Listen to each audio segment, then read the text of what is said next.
Hello everybody and a very warm welcome to the financial centre and business hub of the Middle East, Dubai. Here at this magnificent venue called the Sevens. It is the home of Sevens rugby here in the Middle East. And here at the Sevens Stadium, the series of round one for 2014-15, and Dubai is the venue where we start this tournament. 6 tournaments over the calendar year will see 4 nations become automatic qualifiers for the Summer Olympics of 2016. And it starts right here in the sunshine and sand of Dubai. And then we leave the beautiful sand and sunshine to head to Sao Paulo in Brazil in February of next year, where the same 12 teams will look to secure valuable points. In March of next year, it is Atlanta, USA, where they will host the 3rd leg of this fantastic excursion. Mid-April sees us in Langford, Canada for the first time. The home side will be looking for an advantage before we hit London in the UK. It is the penultimate stop in May. And then, ladies and gentlemen, boys and girls, it is the Netherlands in Amsterdam that wraps up the Women's Sevens World Series for 2015.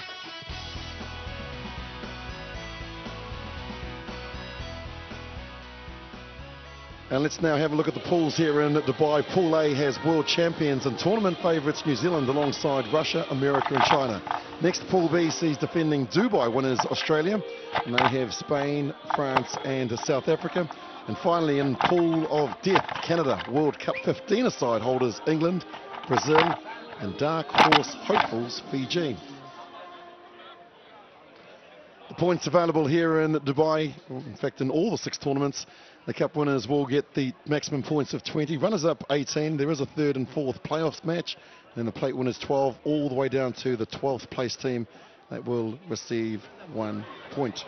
Willie Lowe stay with you, and a very good afternoon. Lucky to be joined in commentary by former England international Sue Day. And Sue, very good morning, a new season, first match. What's the secret to getting the victory?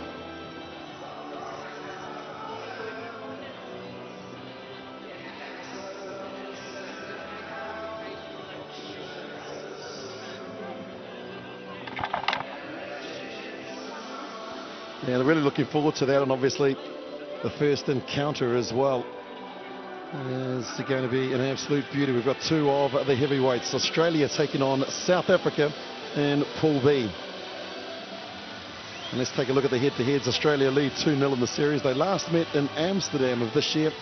Australia a convincing victory there by 22 points. And the starting lineups, Parry, Williams and Dalton make up a very good forward 3 for Australia. Tanigato, Gazlick, Quirk and Cherry make up a starting 7.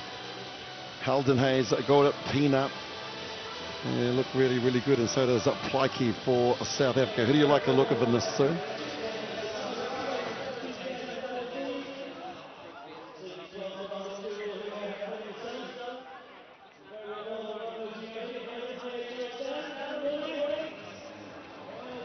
Two experienced coaches as well from the respective countries. Tim Walsh, the former 19s-20 Australian rep, and also Sevens captain, and Winfred Dalzell, who is in charge of the South African side. And so the traditional colours that we're so used to seeing, the Australians in the yellow strip, South Africa green and gold.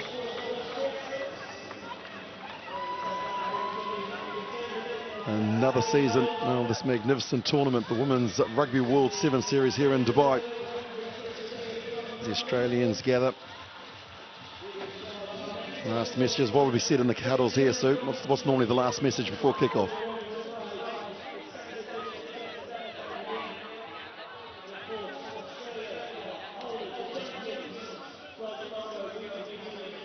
And the New Zealand referee Jessica Baird will take control of this match.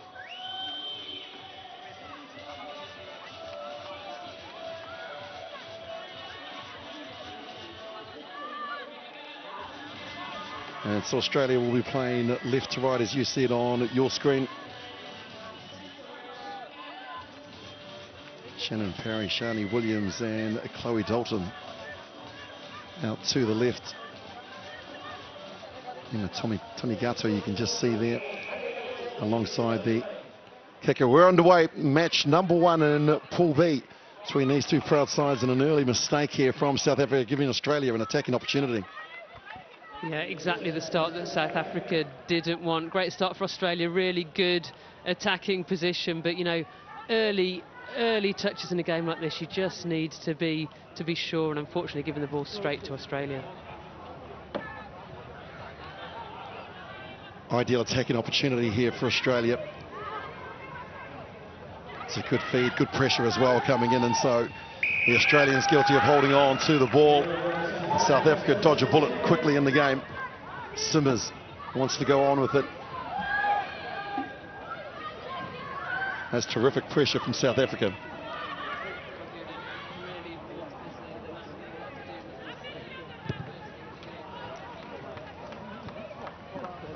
Man captain Marathi Pina just looks for some territory. That's a good touch binder, and so we go to a set piece of the line out.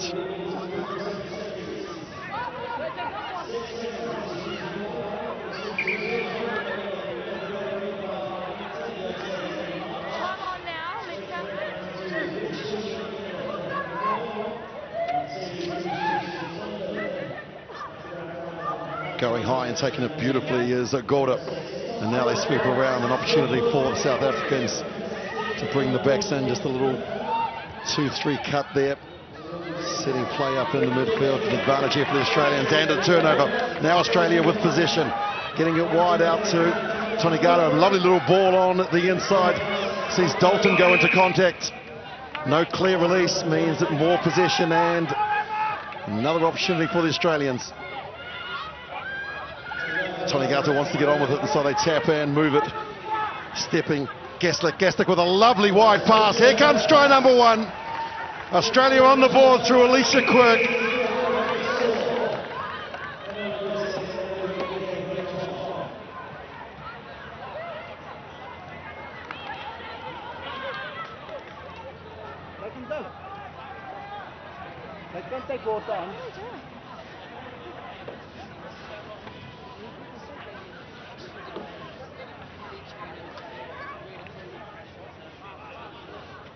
Well, it was flatmate to flatmate, wasn't it? Because Kaslik shares the flat with Quirk and Cherry, and so they must have practiced out in the backyard. A number of occasions. What a lovely pass. Super ball, and Australia are on the board. They lead by 7.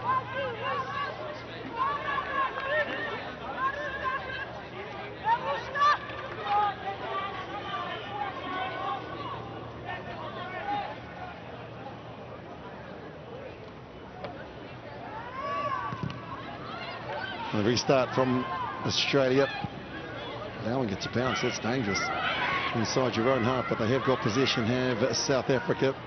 Tackles are accurate. As Springboks now set it up inside their own half. Looking to try and find some space, and the gaps close very, very quickly at this level. Pikey taking it in, and now they just get it back and look for the comfort of the sideline.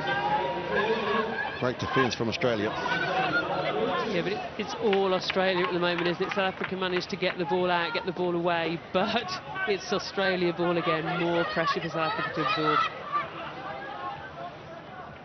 Kaslik with the throw. Parry standing in front of the lineup. She's got the headgear on, the yellow headgear that you can see. Standing in the middle of the lineup is Alicia Quirk. Quirk, the go-to person, rises high. Beautiful throw there from Kaslik, and now she sweeps around. That pass looked a little forward, and the referee agrees. Yeah, Chloe Dalton just showing her inexperience there, just there a little bit early for that. It was going to be a flat ball off the line out. She's supposed to be the ball carrier, taking it in, getting over the game line, but just got there a little bit early, so a little bit of respite for South Africa. Pikey, feisty little halfback from South Africa. And Fred Dalzell, the coach, full international since 2005, the little halfback there, and they get it wide to Simmers. Simmers is tackled, and immediately Pikey back into the fold of the play. They've got possession. They've got some players that are free out here to the left, but the defence from Australia has been accurate. First up tackles are good. Looking to try and steal the ball is Shannon Perry, and she's done it brilliantly. As Perry, she was the tackler, and now Kaslik says, let's get it wide. There's the try scorer, Quirk. Quirk with the player on the outside. Now Tonigata in, out, And there's that express pace, high tackle. And they won't carry on with it. Here's Kaslik. She's not mucking around, just going straight through. Don't think she's made contact with the ground, but the referee disagrees, and that's the second try for Australia.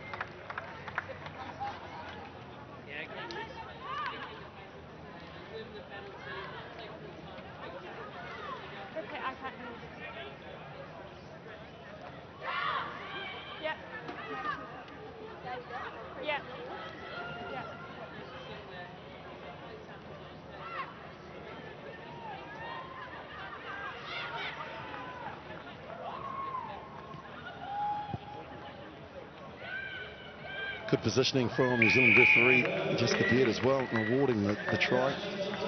One thing that has improved over the time as well, Sue, is the accuracy of the passes, but also the kickoffs and the conversions there. 2 converted tries to Australia.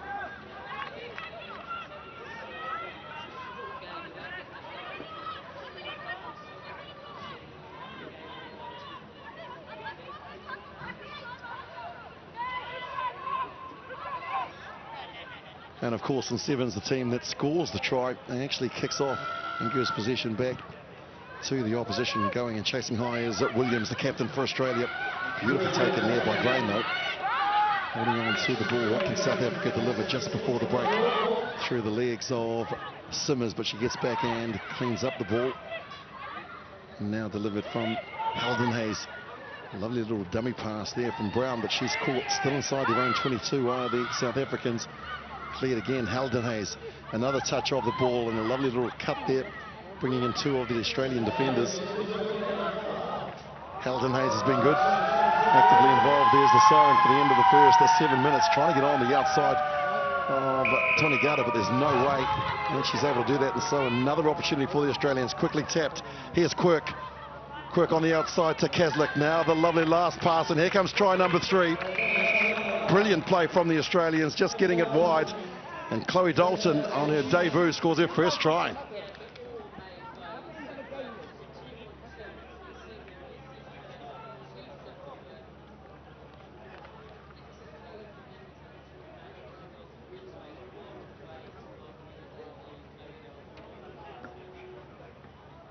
And it's a moment she won't forget. It's all come down to the pressure that Australia have put on South Africa inside their own 22, forcing the errors. And there's another lovely kick. The conversion is brilliant from out wide. Half-time in Australia, the 3 converted tries lead South Africa by 21 points to 0.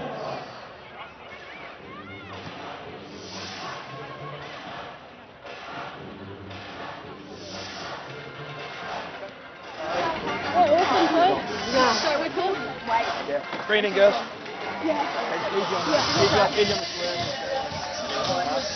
Defensively, that's really good. Okay, I don't want that from back to change. She's really dominant around that defensive line. They're pressing out in that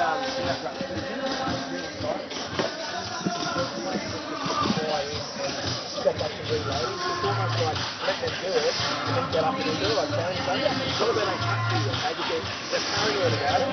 They let them play, they'll wait, pick up and go, okay? So fast-paced game, down on the pack, such a big one. On our ball presentation, we really need our support to be straight there because they're just holding us in. You have great composure there. Have a bit more confidence. Run a bit harder with the ball, and they're going to jam in on us because they're so much quicker. Right? Let the ball do the work. Okay, connection and then decisiveness in our attacking and in our defense. Okay, nominate and play. All right. From this kick-off, massive here. Okay, win the ball, control the ball, let's get first points after half time. All right. Good luck, girls. Enjoy it.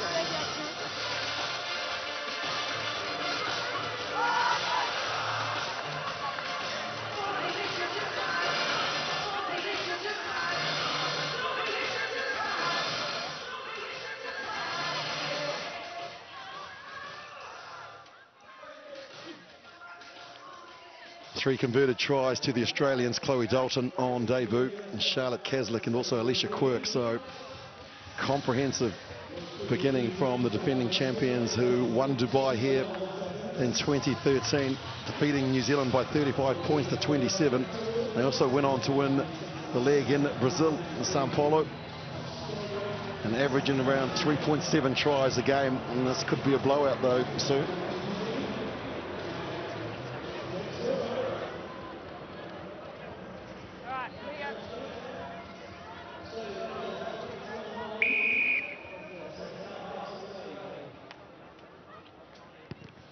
The restart for the second half between Australia playing right to left and going high and claiming the ball too is Chloe Dalton. She's done it magnificently, but she's just put a foot into touch. What a start for the young girl. Yeah, it was an excellent take off that kick-off, wasn't it? Just maybe a little bit of inexperience putting her foot in touch, but so far she's scored a try, she's taken kick-off, she's taken conversions, taken kick-off receipts. Fantastic start for her.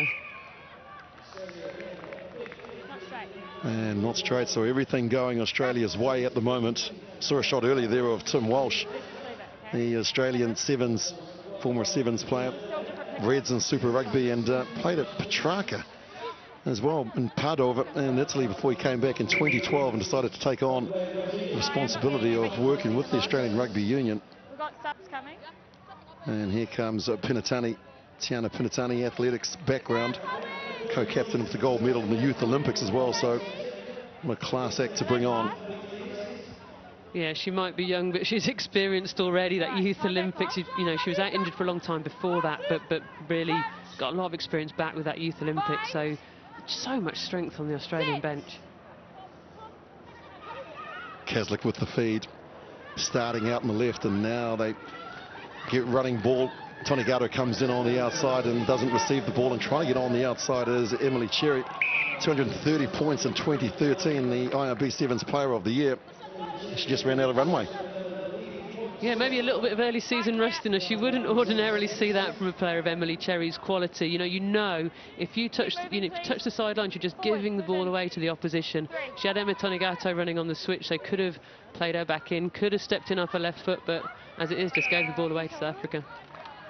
Well, how big a mistake is that, Sue? Plaikey there with the throw. They've got possession. They've just handed it back to Australia.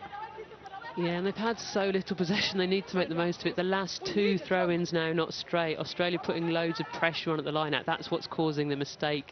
They're worried that they're just going to give the ball straight back to Australia. South Africa desperately needs some possession here. Kaslik with the feed. Quirk standing straight behind the scrum, and now she starts to run and receive the ball. The distribution out to Cherry. Cherry with the little pop kick in the air, hoping Tony Gard is going to claim it, but that looks like it's been lost forward by South Africa, and another chance here for the Australians with possession. Yeah, I think Emily Cherry was looking for a slightly longer kick there over the head of the winger for Tonigato to run onto. As it was, Tonigato's chase made it a good kick, put so much pressure on fielding it, managed to turn the ball over. So another scrum for Australia and a fantastic attacking position for them. There you can see jersey number 12, Elia Green.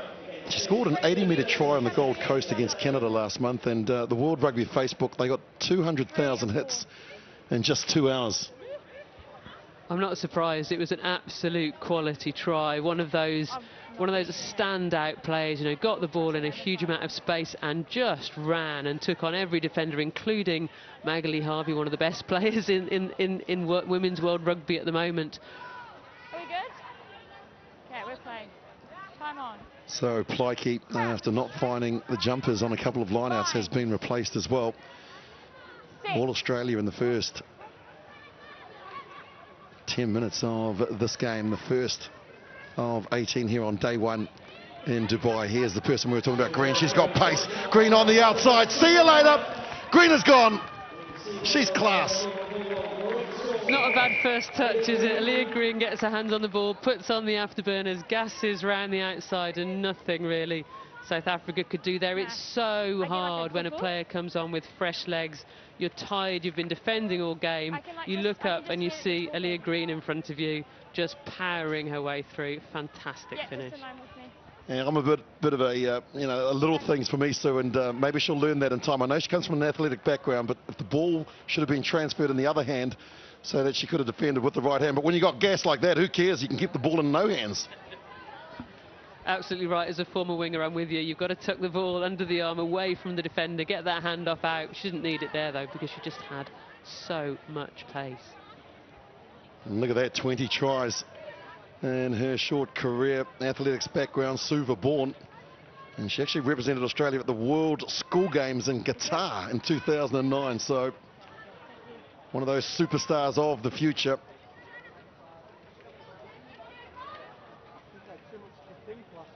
4 tries to Australia.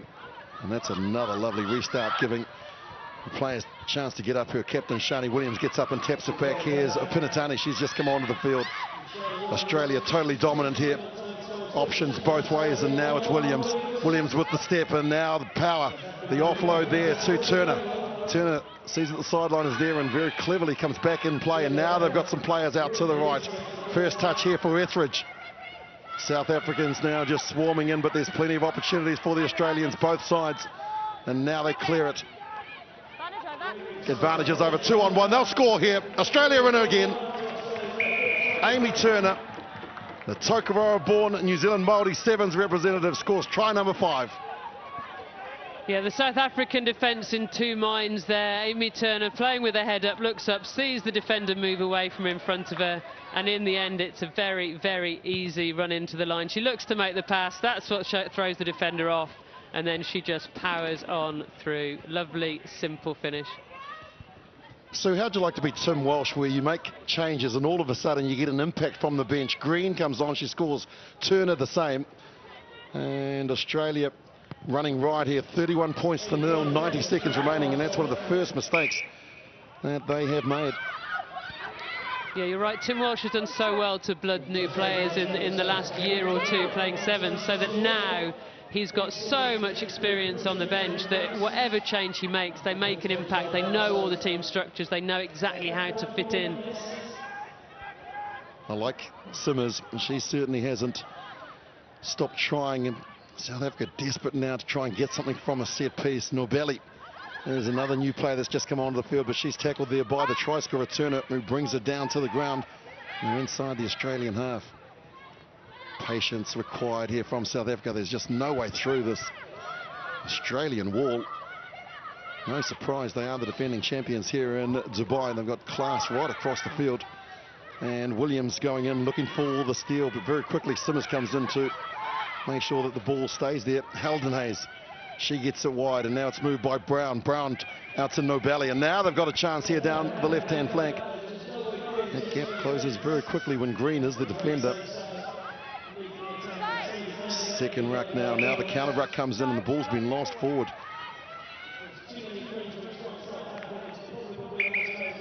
And there is Tim Walsh, Super Rugby with the Reds.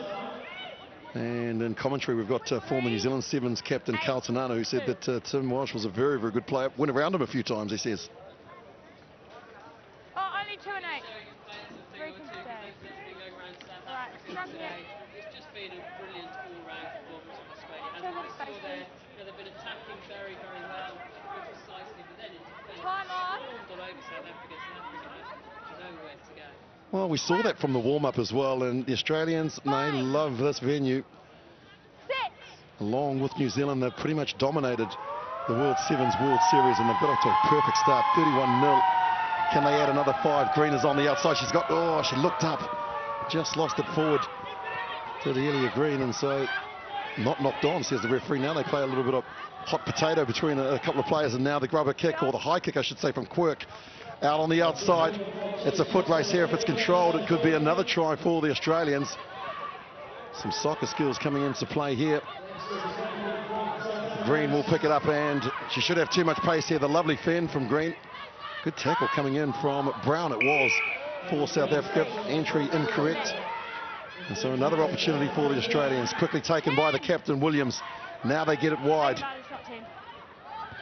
Quirk looks out wide, the lovely wide pass. That's beautiful out to Pinatani, and she'll race over.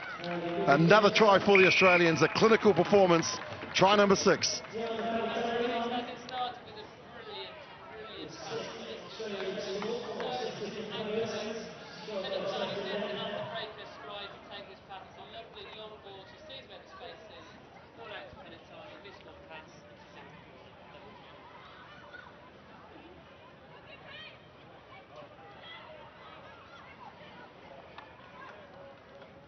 $36-0, looking for the extra 2. It's all academic because you want to score as many tries as you can in this competition. Full time here on Game 1, the World Rugby Women's 7 Series. Australia have beaten South Africa comprehensively by 36 points to 0.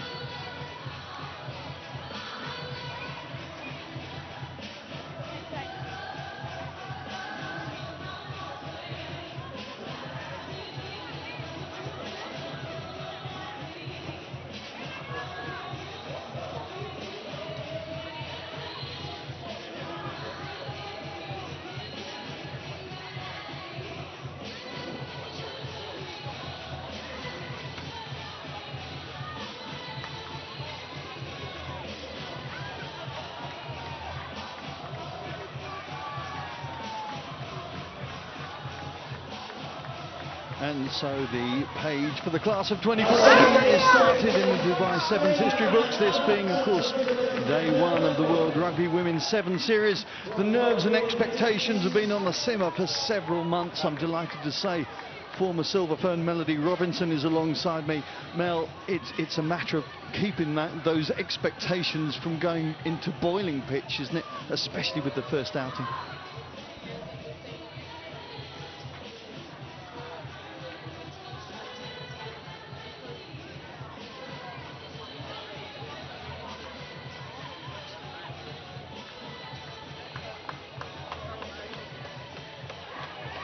There's the referee for this second game, Sarah Cox, and it is a mid-European clash which could have ramifications beyond this season, of course, with everything that hangs on the outcome of this season.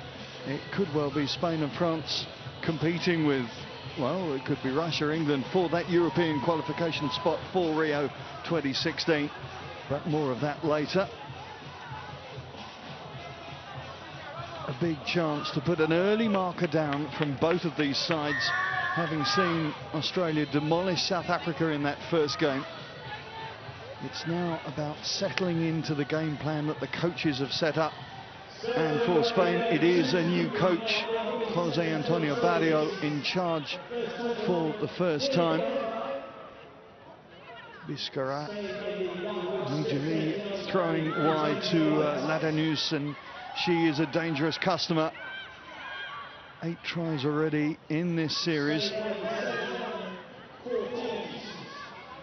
France just settling themselves into positional play really inside their own half before the chip kick comes in. It allows Casado to get back in good time and feed Garcia. Patricia Garcia, the top Spanish point scorer in this competition, but giving the ball away. Good support coming in from Meillon, and Marjorie Meillon gets the first try on the board for the French.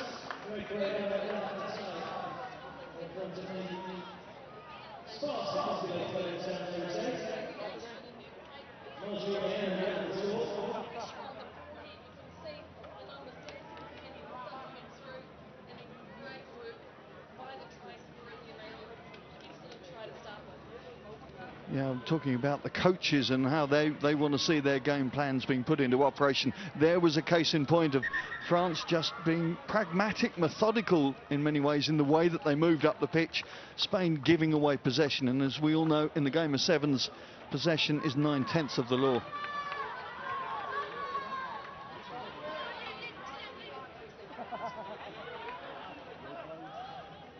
Well, for the French, finished in 8th in the Women's Sevens World Series last season, 12th the year before, so looking to progress now and back with the ball in their hands. Good retake, but Fanny Orta, the captain, just temporarily losing possession. Meillon working her way around.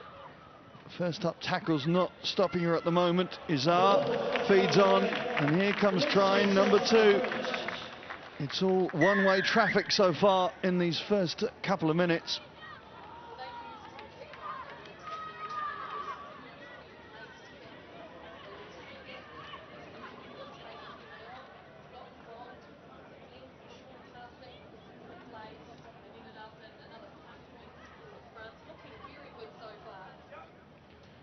Vanessa Real showing the benefits of support play, support lines perfect on that occasion. But from a Spanish perspective, they just need to get their hands on the ball and get themselves into the right sort of areas. Early days, of course, and as I say, there will be nerves jittering at the moment as the crowds build up in the stands under these beautiful suns. It's all set fair for another fantastic competition. And this time there is a safe take from Bravo. Marina Bravo, of course, back in the Spanish team, having missed a fair few games at the end of last season. Careless play from Spain hampering their progress.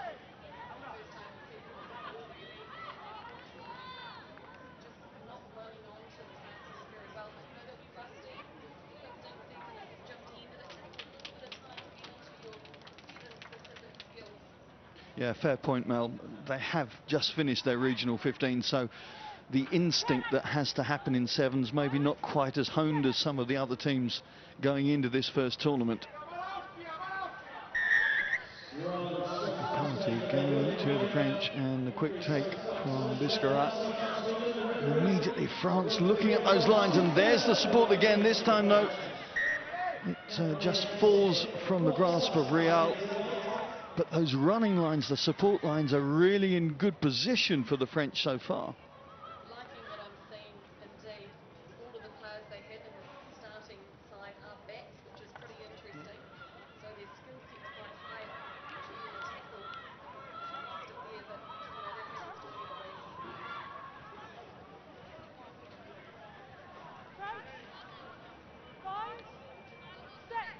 early in the week. So working our way towards the end of this first half, and Spain desperate to get out of their own half more than anything else, because it's been all about the French so far.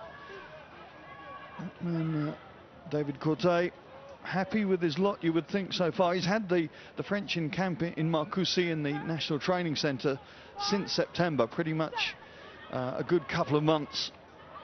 All the 15 players now on semi-professional contracts, as indeed the men are. So a little more continuity has allowed Michel Courtet to get his team in good working order. Just looks a little bit individual from Spain at this moment in time, making a few errors too, but that also comes from that French defence, the press deep, right up in their faces. They're just not giving them any room to move. Yeah, we talk about the coaching setup, and as I mentioned earlier, Spain with a new coach, Tommy Garcia Menendez, not in position now. So Jose Antonio Barrio with a relatively short time to make his influence felt on this Spanish side. And right now it's a Spanish side under the cosh from the French, thrown wide by Christelle Leduff, but not an easy bouncing bomb to be able to pick up there. It's the first time the French team have really focused on the game of sevens, and the difference that makes is that those specific skills come into play. Number one, your fitness requirements. It's tough out there. You have to be more conditioned than you are when you play 15s. And then, you know, things like not taking it into contact. You know, you've got to change your mindset when you play the shortened version of the game. France, of course, have already been in serious contest through this season. Got to the series qualifier in Hong Kong, got to the final of that against Fiji in September. Lost to a last-minute try to the Fijians, but no doubt that run out has put them in good position to start this competition in third or fourth gear. And certainly they've come out flying in this first half. Again, handling errors just hampering the Spanish from getting away from their own try line. And Elizabeth Martinez being bundled back before, thankfully, she hears the whistle of Sarah Cox. And, well, there's only been one team in it through this first half. What a great way to signal their intent, France. Fantastic way to start the first half. It has been them 100%. The work that they've been doing in the camp, you can tell. I mean, they're fit, they know what their pattern is, and they're working together extremely well.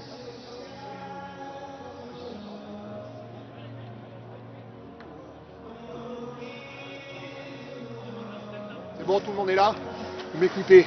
Juste, offensivement, s'appliquer sur les transmissions, juste ça, bonne gestionnaire de ballon et s'appliquer sur les transmissions.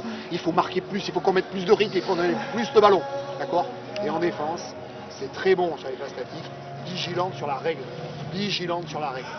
La porte, et quand on se relève très vite, on gratte, sinon on sort, vous roulez, vous sortez, d'accord? Vigilante sur la règle. Il faut plus qu'elle puisse ralentir le jeu, il faut qu'on ait les ballons, il faut qu'on marque beaucoup, ok? You can hear the words of David Courtet, former player and coach at AS Montfort. No doubt the coach happy with his lot thus far. And when we look at the stats, Spain already have had to put in twice as many tackles as their opposition.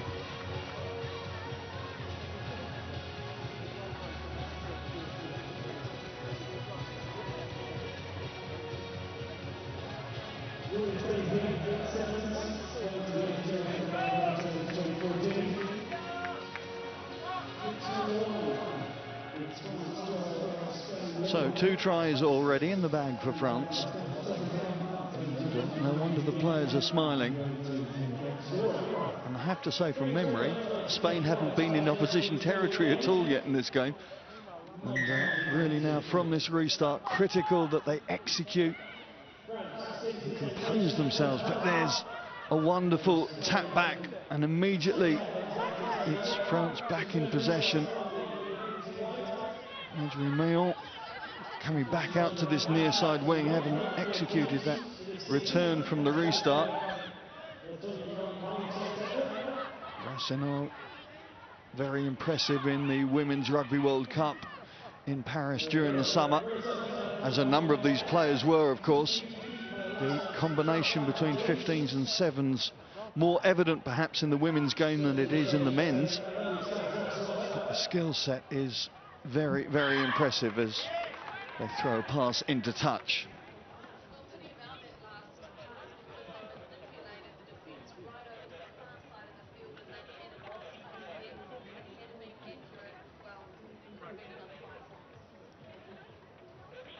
Shannon Izar goes back into the line out and thinks about that pass, shall we say. And Izar, the top try scorer for France in this competition, but playing up amongst the forwards. And it was interesting, as you mentioned, Mel, earlier on, looking at this composition of the starting 7, the way that David Corté set out his team, and certainly we've seen that through the opening 8.5 minutes.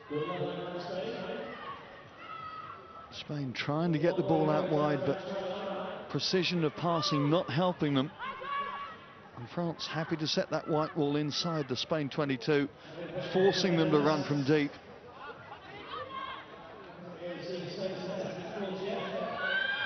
And France happy to swamp the contact area, but now the break is there from Patricia Garcia, but losing the ball, and back come France. It really is repetition, really, of many ways of the way that this play has gone on. Christelle Ledoff is not going to be stopped, or is she? Garcia desperately trying to get back. The handoff is there. Has she finished in the corner? Sarah Cox just going to consult. Thank you. Happy with the grounding? Try. Try is given. And it's relentless the way that France are just going through Spain, but Spain not helping themselves in many ways.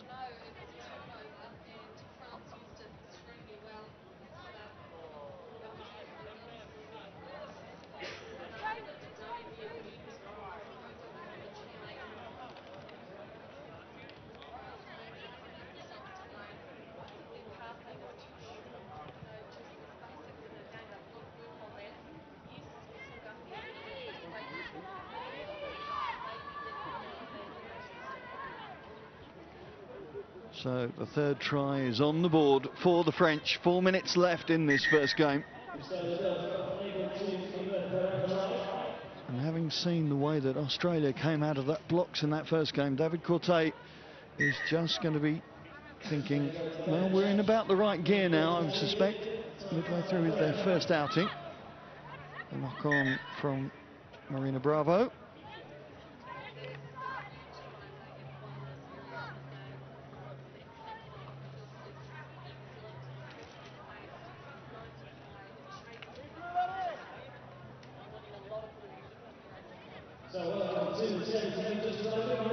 So, wherever you're watching us from, a very good morning as it is from here in Dubai.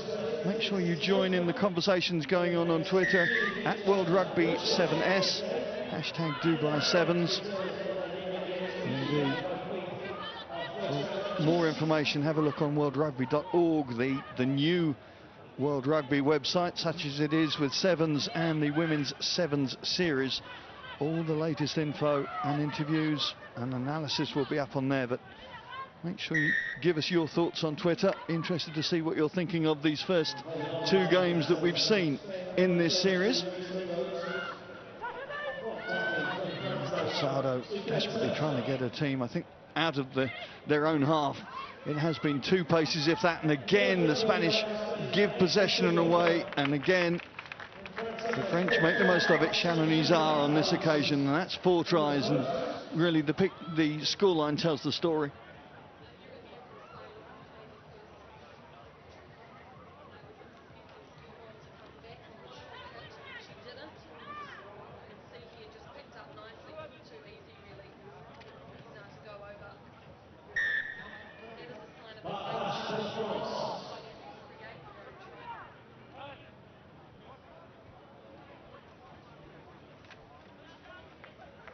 Well, a couple of minutes left, and the substitutions start to happen from the benches as both coaches look to give everybody a run out.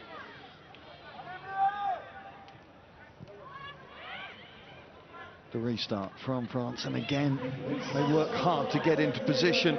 This time it's Elodie Guiglion.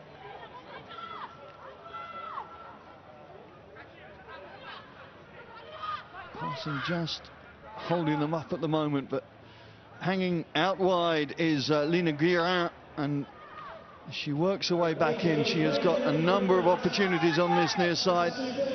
She's going to do it all on her own though, and it is one-way traffic from the French that's just continuing and has done pretty much from the first whistle.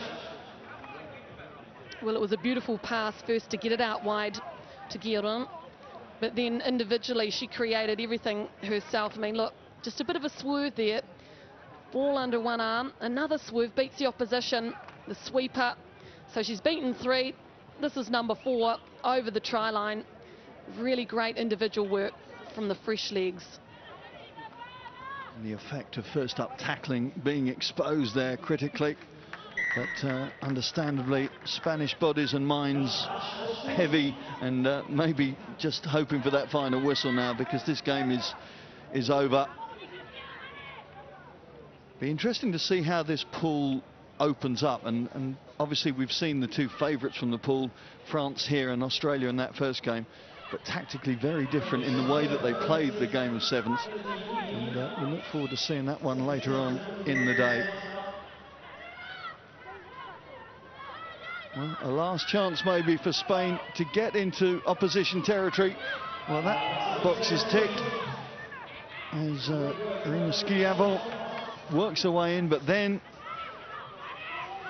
de rigueur for this game loses possession. And we go, there's Linette Courson making her debut in this competition.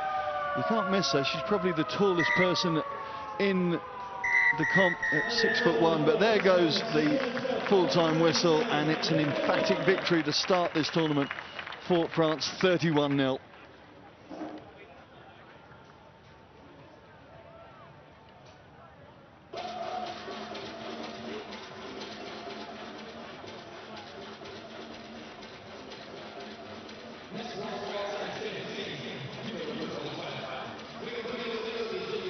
There's the games coming up. We've seen Australia win, we've seen France win, and now we move to see the champions up against China next game up.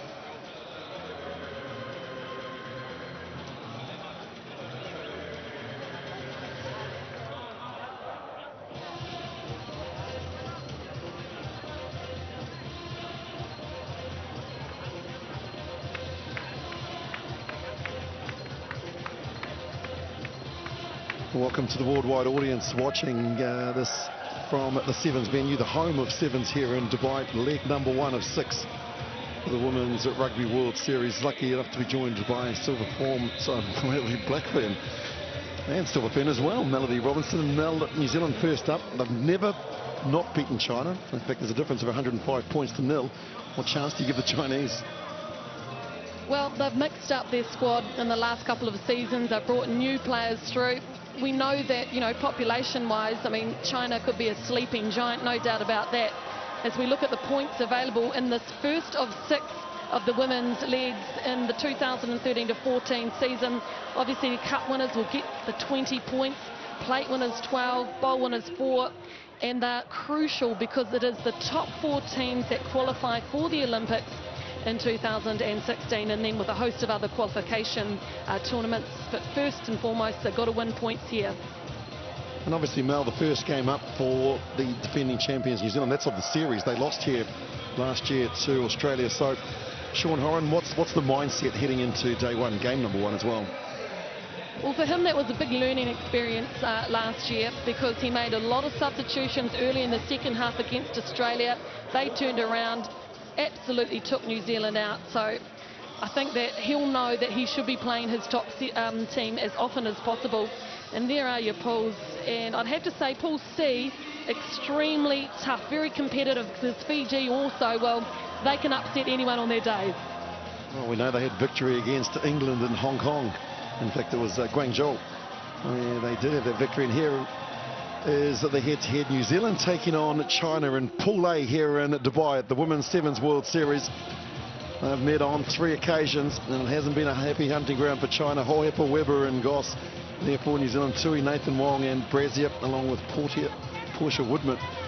What an exciting machine she is. And so look at that Chinese side. They've got some experience there with Yuan, Yang, Chan, Hao Ming and Shi Chao in jersey number 10. And it is very hot here, but the Kiwis, well, he's turned up. He must be very hot in that, Mel. I love the crazy costumes you see when you're walking around. I mean, there's 220 teams playing in the fields behind us in the Invitational tournament, and they all get into the atmosphere, and it is awesome to see. And nice to see your odd Kiwi in the crowds.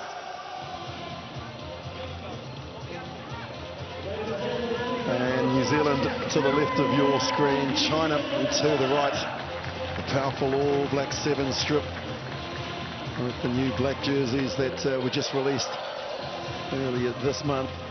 Something special about the Sevens, Mel, and the opportunities now for young girls who can actually forge a career and also travel the world.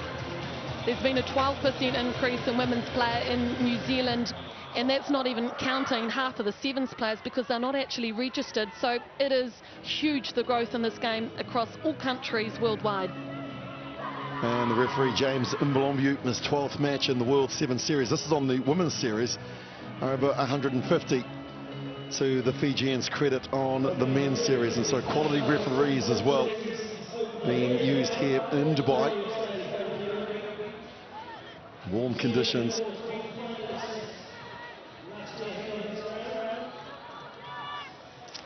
Taylor Nathan Wong to get the match underway. New Zealand in the traditional black strip, playing right to left as you see it on your screen. Averaging around 35 points per game. New Zealand are underway in their campaign. In 2014-15, Captain Goss gets up and takes it very, very quickly back to Hohepa. Quickly cleared, New Zealand in possession right from the get-go. The lovely little step there from Brazier. Good tackle coming in there from Ting Ting.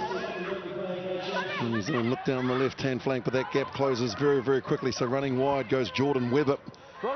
Family, very proud, the Webber family, of course. Her brother Joe is with the All Black Sevens team here, and they get underway tomorrow. And so proud moment for that family. It's getting on the outside now is Woodman. Inside, outside, shut the gate, she's gone. Portia Woodman's try number 44, and that was too easy, Mel. Power and pace. She is a machine, this girl. It was just a little bit of a shimmy on her tippy toes. If you can watch it here, look at this. Shimmy, inside out. Absolutely left the defence for dead. Another little bit of a head roll and just straight through, just like that. Beautiful work, Woodman. Well, she is a try-scoring machine. She's a former netball representative, Northern Mystics. And don't be too surprised, folks, if you're watching, because both her father and uncle were All Blacks, Carfina and Fred. Woodman, what a class act. New Zealander number 11, Portia Woodman, is looking to add the extras at Nathan Wong. No mistake there. And so a perfect start from New Zealand. Make it quicker. 90 seconds gone. Looking for the captain, Sarah Goss, getting up and competing. She's tapped it back and falls into the hands of Hohepa. She's just put a foot out to Carla Hohepa, but that restart is something really, really the New Zealanders spend a lot of time with, Mel.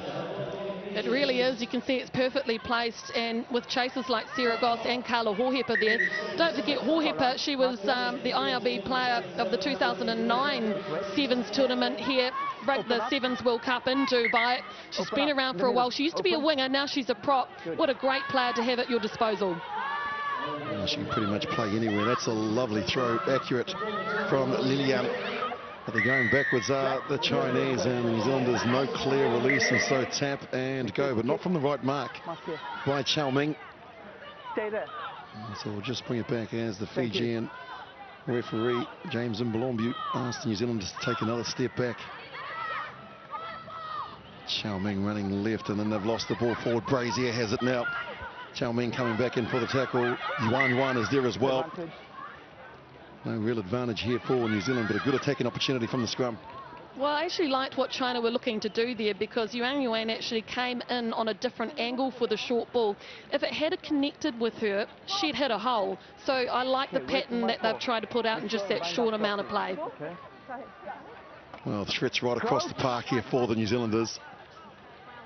Nathan Wong will play half. Out to the left is Woodman. The try scorer standing straight behind the scrum is Brazier, and you can see there. Crouch. Bind. Set. Wait. Vantage. And they come to the side of the try scorer. Will she try the pace on the outside? Portia Woodman gets rid of the first defender and the second. That's why she has scored 43 tries heading into this tournament. Portia Woodman just can't be stopped. Well, that was just ridiculous, really, because there were 4 Chinese defenders all lined up on the short side there, yet still Woodman managed to get past them. Nice and deep, which allows her to run onto the ball, but then she did the first fend, then another, just left them in her dust. She's a weapon. Fantastic. That's just power and strength. Look at the lovely running style as well. The athleticism, she is definitely an athlete.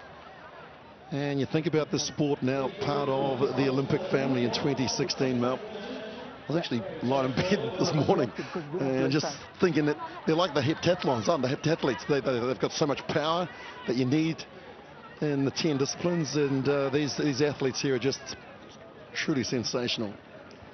Yep, you just, in the hotel where I'm staying with them, you look around their bodies. I mean, it's just ridiculous how many muscles are popping out everywhere. Awesome to see. Conditioning is good, and it's important as well. Here's Hohepa, she's come in and stolen the ball.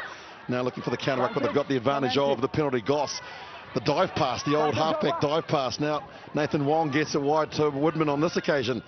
Looks to try and get it out, and she's come back to receive it. Back in the pocket is Brazier. So the New Zealanders using the skill set of pushing the ball from one side of the field to the other. Here's Hohepa, she's hard to stop on the outside. Carla Hohepa spins, twists, turns and scores. Well, Carla Hohepa is what you call a strike prop. She's taken the rollover from Honey Hedemi over the last couple of seasons. What that means is she has got the license to run, and run she did here. Just a very simple change of direction there to wrong foot the defence, and then it was out and out speed to get over the line. And the beauty of this try was the skill set of taking the ball accurately from one side of the field to the other where they had the space. New Zealand coach Sean Horan will be delighted with what he's seen in the opening 5.5 minutes of this match against China. Nathan Wong, pocket-sized dynamo. She's embraced the game of sevens, Māori women's sevens in 2012. And just not enough on that, but she was the youngest player selected for New Zealand women's team in 2012 at 17. And she says that her father taught her the skills, but there is the try scorer of the third, Carla Hohepa. And now the restart. So important to get at the 10 metres, but also put it high enough to give the chasing Goss and Hohepa a chance to get up and compete. They spend hours just repeating this here, and Goss is up there. That's brilliant from the captain, keeping her eyes on the ball. Hohepa is there. She scored one, and she's going to score her second within 20 seconds. Far too easy for New Zealand. Hohepa's in for a second. Well, there's a lesson there for the Chinese defence, is that always take the player with the ball in hand, because she shaped up the dummy. But here's the kick-off first from Tyler Nathan Wong. Goss under it. Then she gives the offload. And see the dummy there. Defensive player should have pushed up, given her no space, taken her out, and she's over. Well, in the preview to this game, we're mentioning it's David against Goliath, top of the table. New Zealand, the world champions, taking on China. They're certainly going to get better over time, and that conversion from Nathan Wong confirms that halftime score that you can see in the top left-hand corner. New Zealand 4 tries in the opening 7 minutes, lead China by 26-0.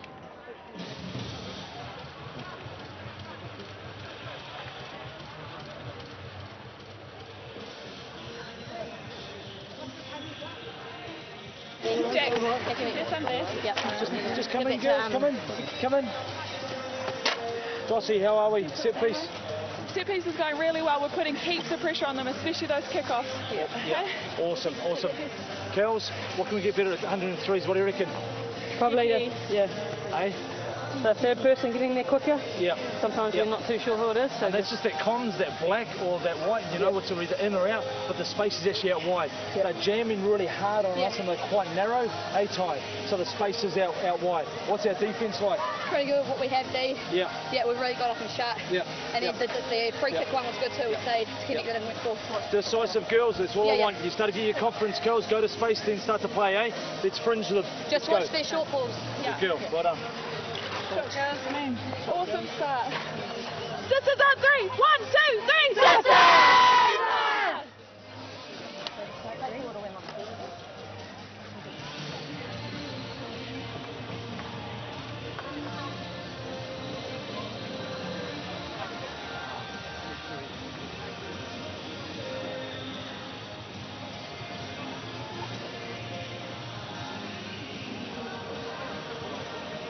China all in front of them.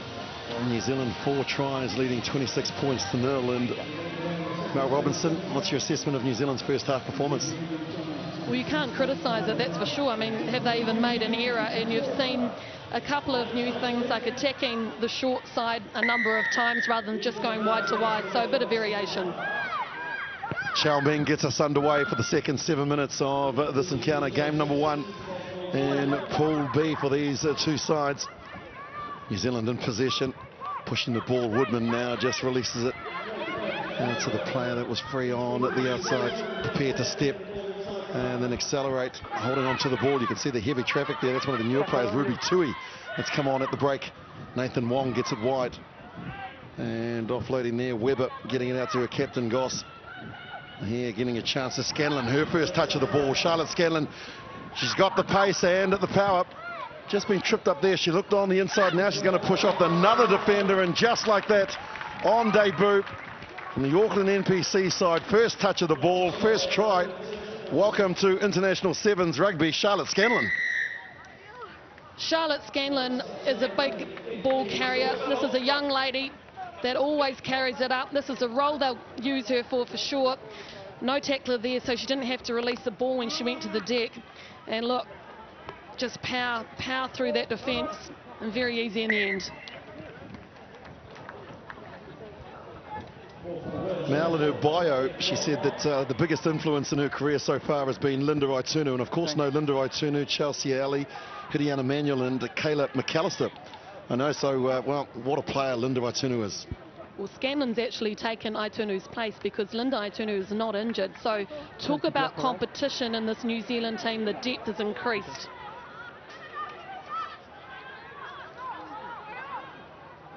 Tyler Nathan Wong with the start. They've been so accurate, have New Zealand. And it's gone the required 10 metres. Goss gets up and pushes it back again. And so here goes Scanlon again. Second touch of the ball. She's big and strong. And Scanlon's in for a second.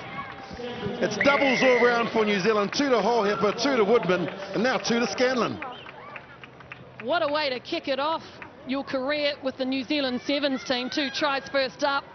She's got a rugby league background, so she knows how to run it. But that there, once again, created by Sarah Goss, her pressure at the kickoff.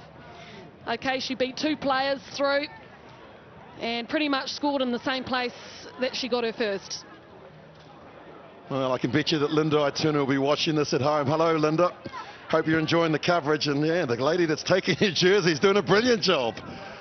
Charlotte Scanlon, a young 26-year-old from Auckland, New Zealand, is making her mark here in the sunshine of Dubai. More changes now. Shrey Tane comes on in jersey number 12 for New Zealand. And also onto the field is Morgan Morrow, another debutante. He said that her sporting hero was Jenny May Coffin, the former Silver Fern netball rep. And so Sean Horan giving the young debutantes a chance to experience this international atmosphere. Number 6. Number 9. Number 9. 6 tries from New Zealand, and there's the Kiwi watching. It'd be extremely hot, Mel. I don't think he's too worried about that. He's just happy to support the team. Have to say, this kickoff here is such a weapon for New Zealand. When you are receiving a kickoff like this, you've got to get your aerial skills right up there. So practicing catching as you're jumping in the air would be key for teams against kickoffs like this. The 7th kickoff for the New Zealanders. Nathan Wong. Oh, it's copybook. It's right out of the top drawer. And that ball there's been lost forward. So it's taken around 10 minutes, 10 and a half minutes for New Zealand to make a mistake. China with possession. And the Chinese, they've had experience. There is Sean Horan, you can see, the New Zealand coach. What a job he has done, Mel. The average age of this squad around 22 and a half. Yeah, he started with a program, Go for Gold, where he started to encourage girls from other sports to take up the sport of rugby sevens in New Zealand. It's worked. The amount of numbers, the depth that he has to call on is unbelievable. Wait for the ball, okay? It's great to see. Okay, stand back on. Final half of the second 7 minutes in this match between China and New Zealand. In the pool, also Russia alongside Team USA. Well, all the defending that China have been doing means that they're tired, and now that they've got possession, they're making mistakes like that, looking up, just taking you off the ball, and that player was in front of the player that lost it forward. The quick tap there from Ruby Tui, but not on the mark, and so she'll come back and tap it correctly. Full complement of players out here. Tubrick, big wide pass out to Woodman. She's lost the head gap, which won't stop her pace-wise. Releases the ball there, gets to her feet very, very quickly. And on that occasion, just lost the ball forward. Well, it was good work by the Chinese defence, scrambling D. They pushed over, got up there. The key with New Zealand's play, though, I've noticed through this match, is that they're standing very, very deep from behind either the scrum or the breakdown. That's giving them the space to put on their moves. And it's really allowing them to, you know, get the tries and be ahead by so far. My apologies to the Tane family. Of course, Portia Woodman has been replaced, and that was Shrey Tane out on the right-hand wing. So, her first chance. What a class player she is as well. So, China in possession here. You can't release it, and so New Zealand now put all the pressure on. You see the way they flooded that area there, Mel, just wanting to make sure that the Chinese were unable to get the ball out. Well, I was a little worried before this tournament because they really have only one breakdown exponent at the moment. That's Sarah Goss, because, you know, you look McAllister, Kayla McAllister and Hudiana Manuel are very good in that area, but in that one they won it, so they've still got it. Morrow with her here on debut. She's spinning, and I think she's lost it backwards. Yes, she has, and picked up. Johnny on the spot is Hazel Tubrick. And she goes in to score try number 7 for New Zealand. 4th event, her 2nd try.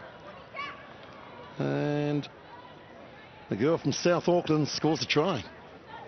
Yeah, look at this here. She'll be a little bit disappointed there, Morrow, that her taking the ball into contact didn't secure it. But luckily, Tubrick was right there, Johnny on the spot. And she's off the bench, so plenty of energy.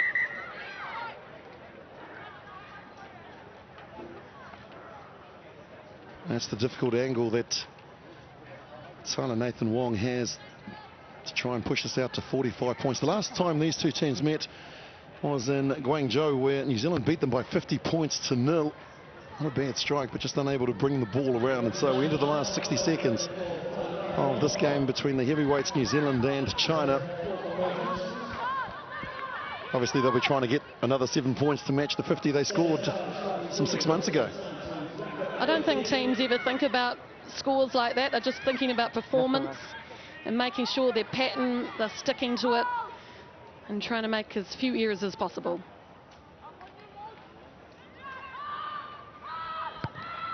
Same restart. It could be the same result here for New Zealand. No, beautifully taken. Actually in by China. Now they try and hold her up. Look for the turnover. The ball is there. That's great play from China. Right from the kickoff. Look how quick that line speed is from New Zealand to get up there, and they were offside. That's why they were so quick out of the blocks, too quick for the Fijian referee. China still haven't scored a try in 3 matches against New Zealand. And going backwards. Lipping has the ball, still got it in possession, and now they clear it through Koi. Now this is good from the Chinese, getting it wide. Some open space, and now that's a lovely little offload. Needing players. There's a whole lot of black jerseys around her, so she just pins her ears back and goes straight ahead. Looking to clear it. Koi breaks. If she breaks here, it could be dangerous for New Zealand. Lovely little pass on the inside. Here goes Min. Min with another pass backwards, and that's where it's gone forward. Backwards, says the ref, so play on. New Zealand, all hands on deck. They're trying to get the effective turnover here. Nathan Wong is there. It is a maul. It won't be released. And that's the best passage of play we've seen from the Chinese. 14 minutes gone. New Zealand have scored 7 tries. And they've beaten China by 43 points to 0. Well, China showed their promise there. They're reasonably unorthodox on attack, but made plenty of ground, whereas New Zealand, for 75% of their match, I think they'll be very happy with what is a big victory.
So as morning turns to afternoon here in Dubai, we're already on to match 4. We've seen 3 dominant games in the first opening encounters. I have a feeling that this next game, Russia against the USA, may be a slightly more balanced affair. There's the team lineups for this match, and it's interesting to see the way that the US are setting up with the likes of Jessica Javelet back in the lineup, and Victoria Fuller, of course, as well, a key character in that Eagles lineup for Rick Suggett, joined by England, former England captain Sue Day. Sue, when you look at these 2 teams running up now, is there a balance in this match equation in your mind? It's probably the hardest to call of all the matches so far. Russia, United States. The previous games in the last World Series, they've gone either way. USA, when they get it right, get the ball into the hands of their big athletes out wide, they can put some good sevens together, put them under pressure, and they struggle. Russia, we know, have got some fantastic finishers. Hamidova, Kudanova, Kazakova, so always dangerous. Referee for this one, Rasta Rasavengi, now of Australia, now a World Rugby employee, so we're going to be seeing lots more of that man over the course of these, well, at least these next 6 legs of the Women's Sevens World Series of this season. So 2 teams who finished last season against each other in the plate final in Amsterdam. On that occasion, the Eagles were successful 27-12. Now start this season in competition as Amelia Villains gets action underway. Certainly when we looked at the way that territory was dominated in those first 3 games, it was very difficult for the lesser team to get out of their own 22, but already you can see the confidence that the Russians are playing with. European champions, of course, for the past 2 years. 3rd place here last year. Yeah, the breakdown there, the USA tackler not releasing, so ball for Russia, and still stuck in their 22 there. You could see the US really trying to pressure hard in defence so that Russia couldn't get the ball out to those fast wide players. Kudanova, the key cog in this Russian team to provide the linkage, but being driven back by Folayan. And now Russia trying to work position on this near flank. Malagina coming around, and the offload is good, but the tackling impressive first up from the Eagles, and as we've seen in those opening encounters, first up tackling is critical to stem the flow. Contact area really being contested very keenly. Bogacheva gets up into opposition half though. Kudanova looking for the offload.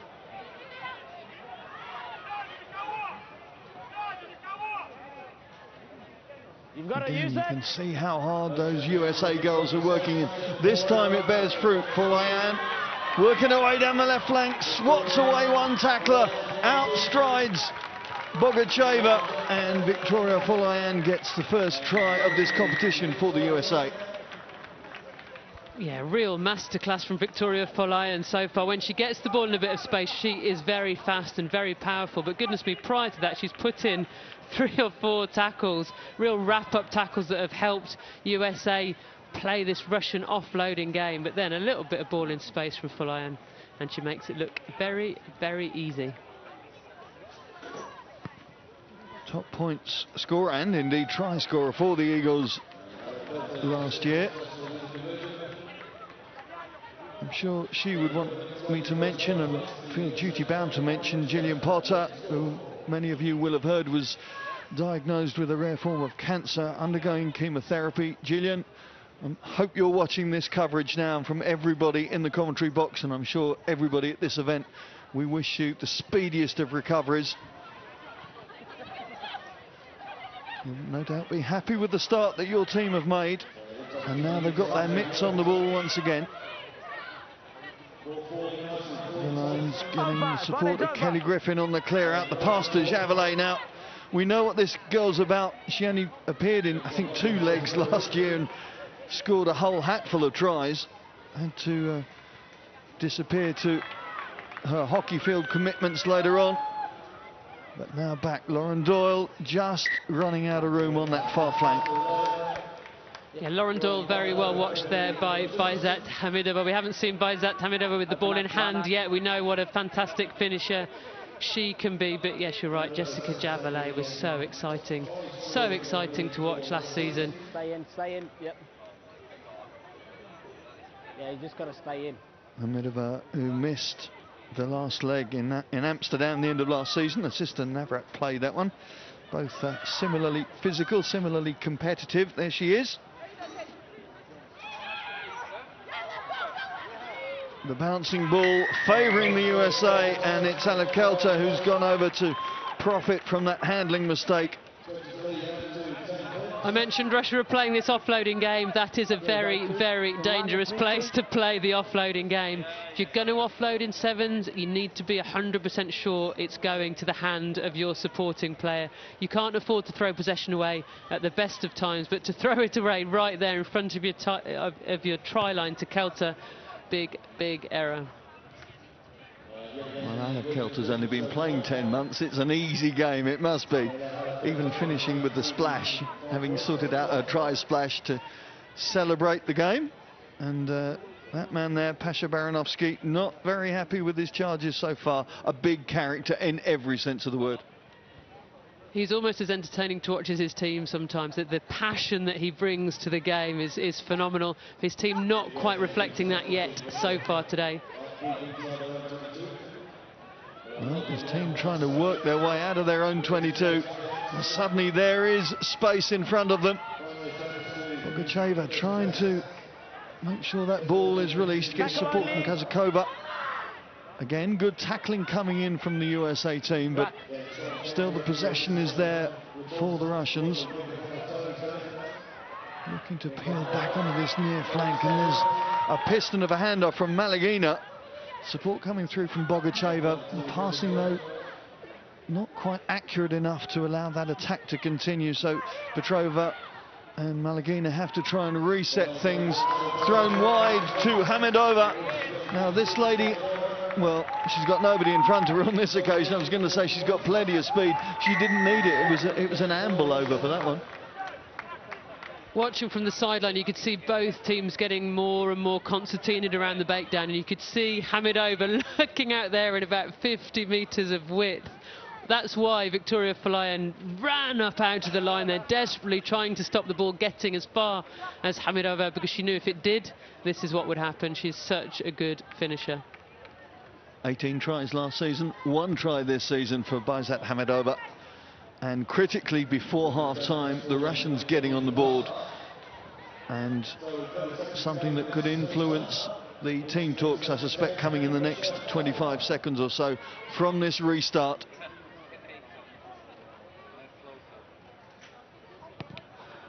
The Russians 5th last season, 6th the year before. So again, you can see the improvement that they've been making over recent seasons. Nick Suggett will have been disappointed with the 7th finish last season, having finished 4th the season before, but he was always prepared to blood youngsters last season. He knew what he was doing with this season, of course, very much in mind. The hooter goes, the play continues as Johnson tries to work her way up the wing. But just the 5-point difference at the break, and as expected, this match very much in the balance.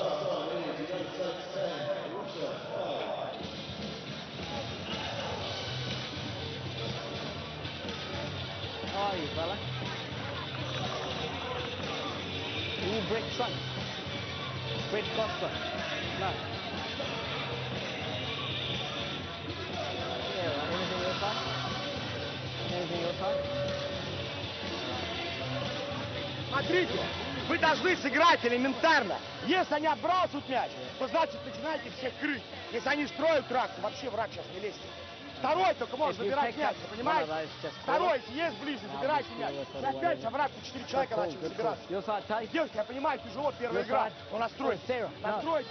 Вы их сильнее явно, вы держите мяч, потом на одной глупой ошибке мы пускаем потом. Контролируйте мяч, контролируйте, стойте на ногах. Чаще наши траки стройте. Играйте с края. И еще самое главное, увидите, они защищают тренировку. Они ни разу от самого не оставят.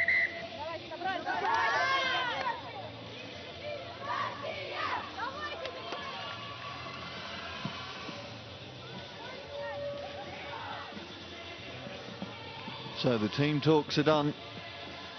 Now it's a matter of who is going to execute what those coaches have tried to put into their minds. This time last year it was Russia who won the cup quarterfinals. It was then 36-0.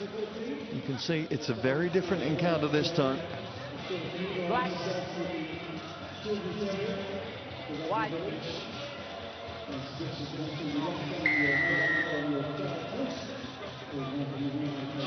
Hadimova with the restart. A take from Lauren Doyle.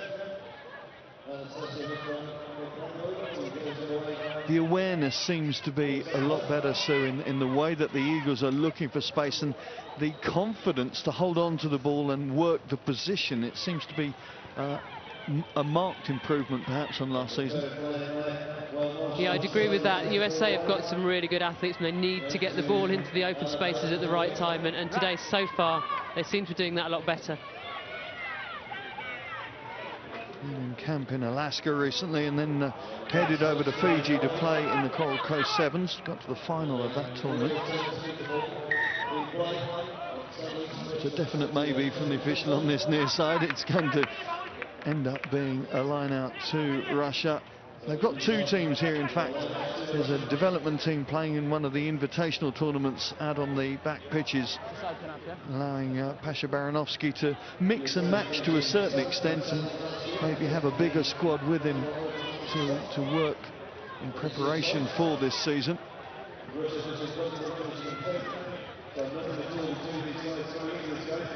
Working it wide with Kazakova, waiting for that cut to come from Bogacheva.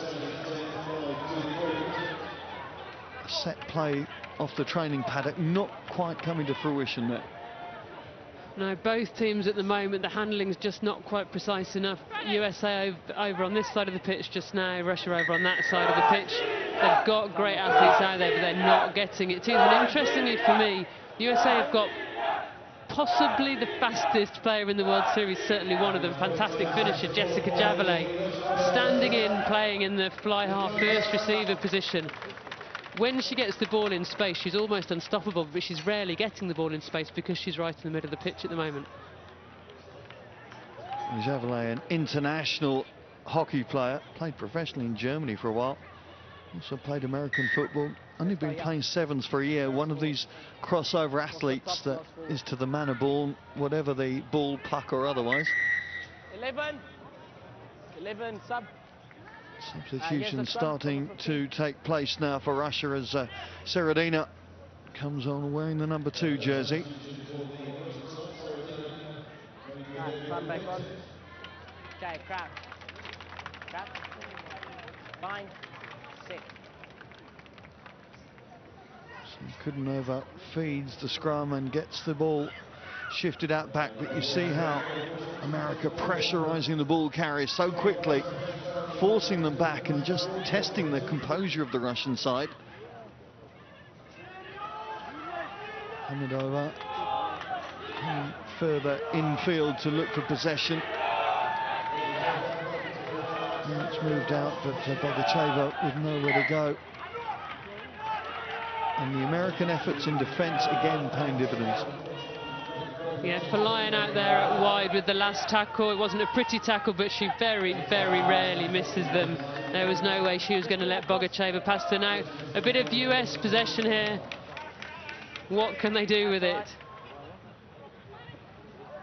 Nothing is the answer, because they're not going to get their hands on the ball, and suddenly Russia looking to expose them.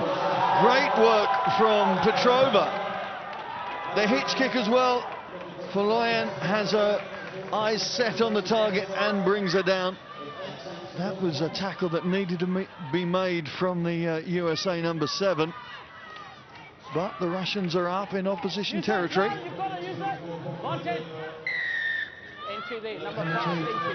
Follows as well. Great work from Petrova, but the turnover ball again exposing an attack that thought they were in attack and not in defensive mode. Oh, unlucky as the bouncing ball evades the clutches, and it allows the Eagles to just settle themselves down. Once it's over. Kelter releasing, and there's Falayan again, first try scorer. Is she going to go in for another one? Yes, she is. She's going to gallop over. She's trying to beat Rasavenge to the try line and succeeds. Yeah, she was never going to beat him there, or rather he was never going to beat her. Great work from Falayan. We just saw both sides of her game there. First of all, that cover tackle when we thought for all money Marina Petrova was in. Finally, USA get the ball back. Falayan gets the ball not even in a bit of space. Lovely step inside, and there she goes. And a very important time to score. And my goodness me, didn't she enjoy it? Look at the grin on Victoria Falayan's face. And good to see the referee enjoying it as well. Happy in the sun, fun in the sun here in Dubai. All going well for the USA Eagles with a couple of minutes left of their first game to go. I'm impressed that they've both got the breath to be able to have a joke at that point. I would not be able to do that. Fantastic finish from her. It is warming up here in every sense of the word. Russia now need to respond, of course. 90 seconds, 100 seconds is a long time in the game of sevens. I think the Russians really need to get a score on the board inside the next 45 to make sure they have a chance of pushing the USA to the finishing line. Petrova again, this time feeds out to a wing and cutting back. Now exposing the defence, and that's great work. I think that's Guzeva. And, well, I said that the Russians needed a score. They've duly obliged, and suddenly this game is back in the melting pot, sir. It really is. Good play from Russia. The footwork of Guzeva then. Russia took it all the way wide. USA managed to cover well there, but then the USA defence was all over the place. Guzeva looks up. She can see that the defence is disorganised, uses that footwork, stands up the defence. There she goes past Lopez. Lopez really had no chance. She had a whole pitch to cover there. Well, in previous encounters in this tournament, it's 1-2, lost 2. So somebody is going to go in black and somebody's going to go into the red if they can hold on to victory or get themselves over the finishing line. Now Victoria Folayan with the kick pass, which hasn't really helped the team. Interesting call. Not sure that was the best call at that moment. First of all, the kick almost went down the throat of Midova, one of the best finishers in World Rugby. Got away with that, didn't go down her throat, but handed possession over to Russia when what the USA really needed to do was keep possession for the last 20 seconds of the match. Christina Seredina has to hit the target. There goes the hooter. We're into last play territory. Seredina takes the ball back and takes the team up to the 22. And look to work it to that far flank. Guzeva, try scorer, can't keep hold of the ball goes loose, heads towards the far side of the pitch. Referee's whistle goes, and it is the USA that have taken this game. A tightly fought game, the first one of the day. Just the solitary try difference between the two. But the Eagles triumphant, 17-12.